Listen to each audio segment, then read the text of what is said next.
Student, welcome to the ছন্দক sir physics world. আজকে আমি যে গুরুত্বপূর্ণ ভিডিওটা আমি করতে যাচ্ছি সেটা হচ্ছে 12 পাসের পর জেই এবং নিট কি জীবনের সবথেকে বড় পরীক্ষা। যদি আমি কোনো কারণে জেই না পাই, যদি না আইআইটি পাই, তাহলে কি আমার সায়েন্টিস্ট হওয়ার স্বপ্নটা পূরণ হবে না? অবশ্যই হবে। তাই জন্যই ministry of human resource development এবং atomic energy of India department যে দুটো কোর্স লঞ্চ করেছে, অনেকদিন হলোই লঞ্চ করেছে, কিন্তু তোরা অনেকেই এটা জানিস না। এই দুটো এক্সাম, একটা হচ্ছে আইজার আর একটা হচ্ছে নাইজার। আইজারটা কি? আইজারের জন্য যে অ্যাডমিশন টেস্ট সেটা হচ্ছে IIT, that is IISER admission test. আর একটা হচ্ছে নাইজারের জন্য যেটা অ্যাডমিশন টেস্ট সেটা হচ্ছে ন্যাশনাল এন্ট্রান্স স্ক্রিনিং টেস্ট।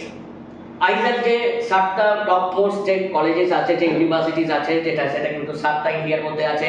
সেটা হচ্ছে আমাদের ইভেন কলকাতাতেও আছে এবং আরও অনেক স্টেটে আছে। আর নাইজারে কিন্তু একটাই আছে, সেটা হচ্ছে ভুবনেশ্বর ক্যাম্পাস।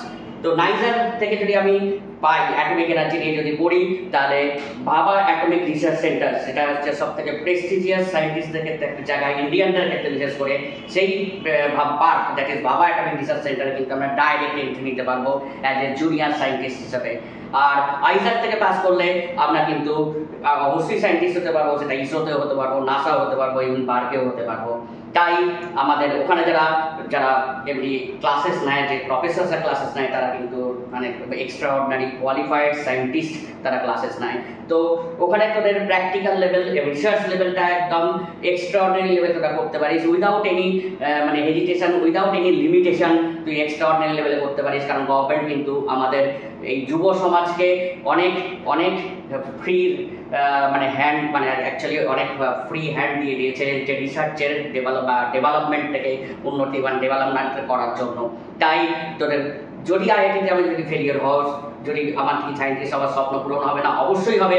এই দুটো এক্সাম তোর কিন্তু তোরা অবশ্যই দিবি। যেখানে আইজারের মধ্যে কি থাকে, আইজারের মধ্যে ফিজিক্স, কেমিস্ট্রি, ম্যাথস, বায়ো 15টা করে কোশ্চেন থাকে, যেটি 7টা কোশ্চেন থাকে এবং সেই 7টা কোশ্চেন দ্যাট ইজ 240 মার্কস এবং 3 আওয়ার্সের পেপার। সবকটাই এমসিকিউ টাইপ, স্ট্যান্ডার্ড হচ্ছে যেই মেন্স টাইপ। আর নাইজারের ক্ষেত্রে কি থাকে, ফিজিক্স, কেমিস্ট্রি, ম্যাথস, বায়োতে 17টা করে কোশ্চেন থাকে, তার মধ্যে 15টা কোশ্চেন এমসিকিউ এবং 3টে করে কোশ্চেন হচ্ছে এমইকিউ। তাই সেখানে ওই যে কোশ্চেন্সের যে মার্কসের টাইমিংটা হচ্ছে 3.5 আওয়ার্স। আইজারের পরীক্ষাটা 3 আওয়ার্স, এটা 3.5 আওয়ার্স। অবশ্যই নেগেটিভ মার্কিং থাকবে। তাই স্ট্যান্ডার্ড কিন্তু অলওয়েজ যেই মেন স্ট্যান্ডার্ড। তাই নিজেরাও কিন্তু আপডেট করে রাখ। আমাদের এই দুটো পরীক্ষাও কিন্তু অ্যাজ ওয়েল অ্যাজ দিতে হবে, যেটা কিন্তু আইজার এবং নাইজার।